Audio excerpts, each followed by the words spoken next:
They're fast, silent, and extremely lethal. Special Warfare Combat Crewmen are our nation's elite maritime mobility operators. But to join their ranks takes a special breed of warrior. For 37 weeks, SWCC candidates are pushed to their absolute limits, both physically and mentally, to ensure only those with a special mix of character, cognitive, and leadership attributes make the cut. We take you inside the SWCC assessment and selection process and the subsequent training to show you what it takes to become a part of the most exclusive small boat unit in the world. Welcome to SWCC, making an operator.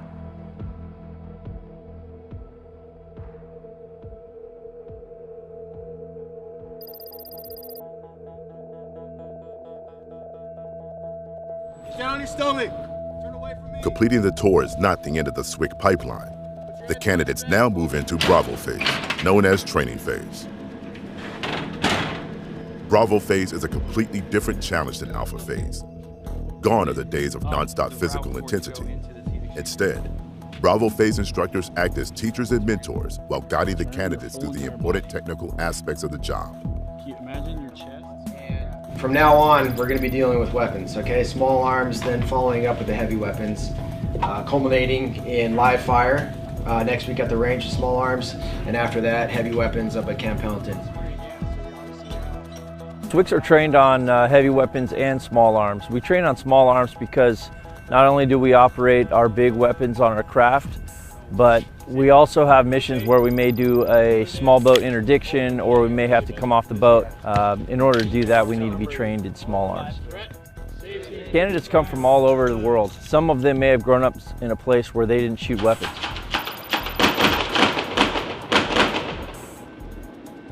They start small arms with a very light understanding of weapons, and then we train them to a point where they're tactically moving and shooting at the range live with their teammates. On my call, you'll draw, take 2 shots, scan, assess, and holster your weapon. Stand by.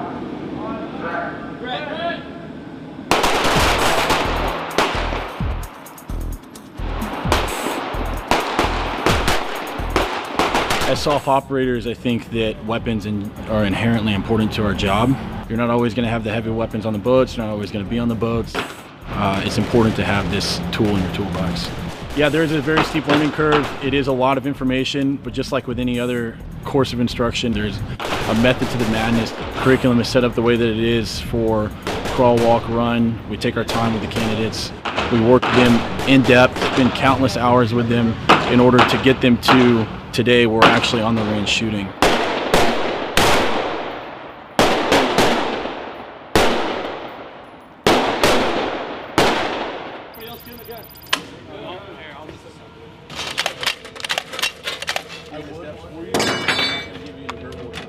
You have to start using your brain again. You have to learn different ways to do different things, and that's what makes it all of a sudden difficult in a different way. We just did a clear and safe, disassemble, assemble, and then clear and then malfunction check, and then clear and safe weapon. We just did that, and there are certain time limits that we have to meet and pass the first one. A SWCC's primary weapons are crew-served heavy weapons such as 50 caliber and M240 machine guns and Mark 19 grenade launchers. To graduate Bravo phase, candidates must become experts on these weapons and learn their functions inside and out. It's inherent that they need to be comfortable shooting and manipulating these weapons. While the training and evaluations are still very strict, Bravo phase instructors take their time and walk the candidates through new information, ensuring candidates develop an understanding of the basic skills of the SWCC profession. Failure to perform still results in candidates being set back in training or even removed altogether. Left, right. All right, so you did the procedures fine, but does it feel? When you racked it, did that feel like 2 good racks? Okay, so you did do it fine, right? You with 1 click and 2 racks, but that doesn't mean it's always going to work. Like right now, I mean, look at you can come right here and look at your bolt. Yeah, that's what I'm saying. The instructors are trying to train you, trying to shape you into a good teammate, because most of the time those instructors are going to go back to a team and you may be the gunner on their boat. So they're more focused on training you opposed to beating you down to see if you're tough enough. During the pipeline, the average SWCC candidate will fire anywhere from 18 to 20,000 rounds. Okay, so last week we started off with heavy weapons dry fire manipulation in preparation for this week as they get to the teams. Today is the first live fire day that we started here. We're focusing on safe weapon manipulation and also accuracy too. And you finally get to shoot the gun. That's why we joined the Navy, to do stuff like this, and here we are. Having that amount of firepower at your fingertips, it's incredible. It's exhilarating. It's a rush of adrenaline. It's a lot of fun. Talk me through jam feed procedure. Run out of ammo, reloading. Racket back, safety. No. That's a slap feed. Oh, here we are. Bolt stays forward, all right?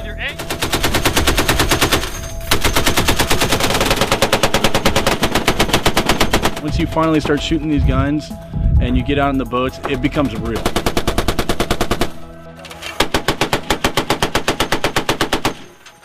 In order to be a SWCC operator, you have to be a jack of all trades. You understand the basic skills of special operations soldiering.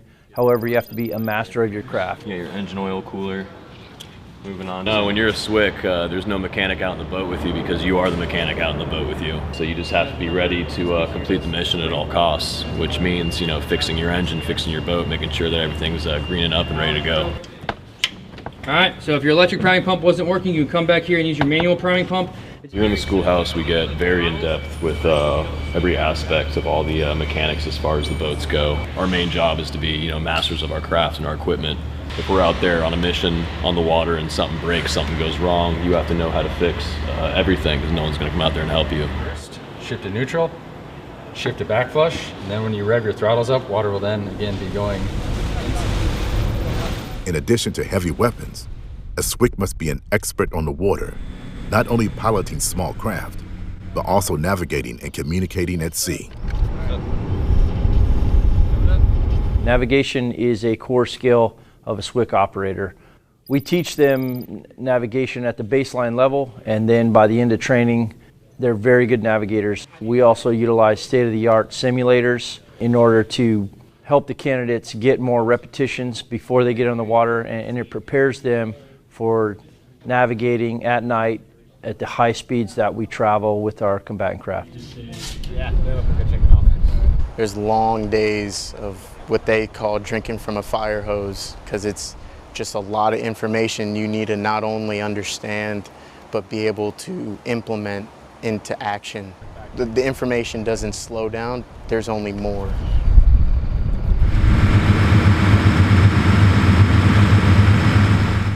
Com check. Seaman Chief, I have you, Lima Charlie, help me. At the end of the day, this job isn't for everyone. Just because you're a physical stud and you can get through the selection portion doesn't mean you're cut out to be on a boat behind a gun. They need to find the correct people. You have to think and act, and you think ahead all the time. So in my opinion, it's harder. I have you loud and clear, help me. Some guys in class, they just catch on really fast.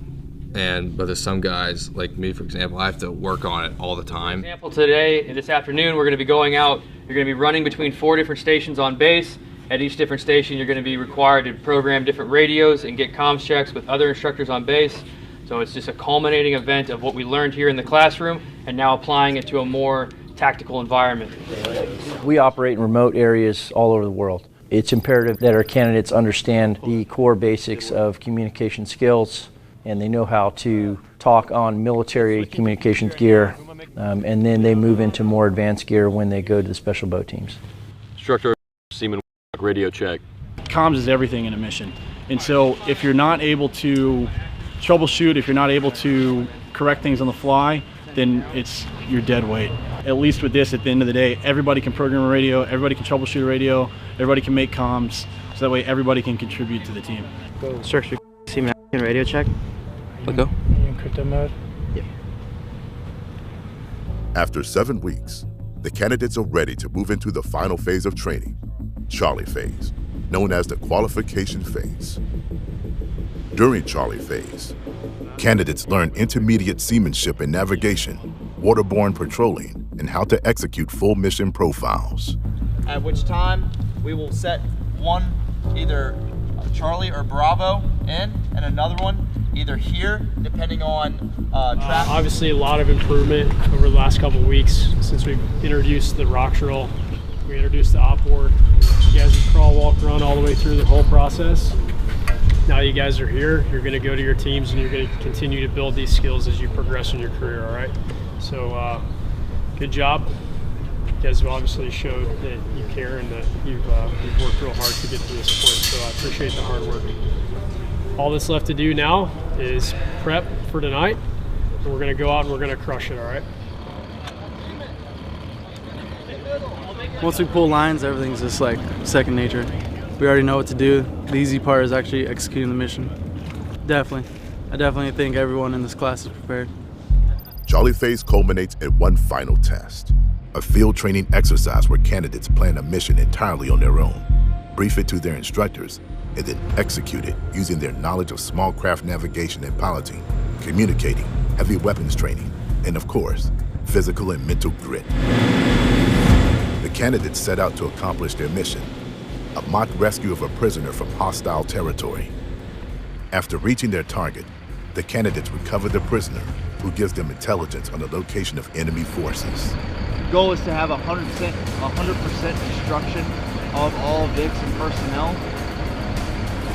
Sierra 6-3, this is India 54. We have visual of 4 technicals and 12 armed personnel at the target. All boats, you are cleared hot on all targets to the south.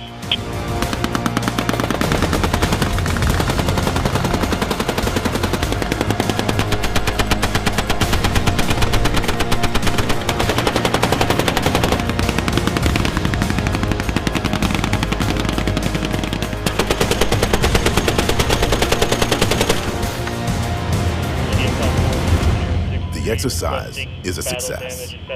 The candidates head back to base. It's pretty bittersweet for me, I think. I really enjoyed all the people in the schoolhouse, and then learning everything was really good. But I'm ready to get back to a team, start learning like real stuff and putting everything I've learned to work.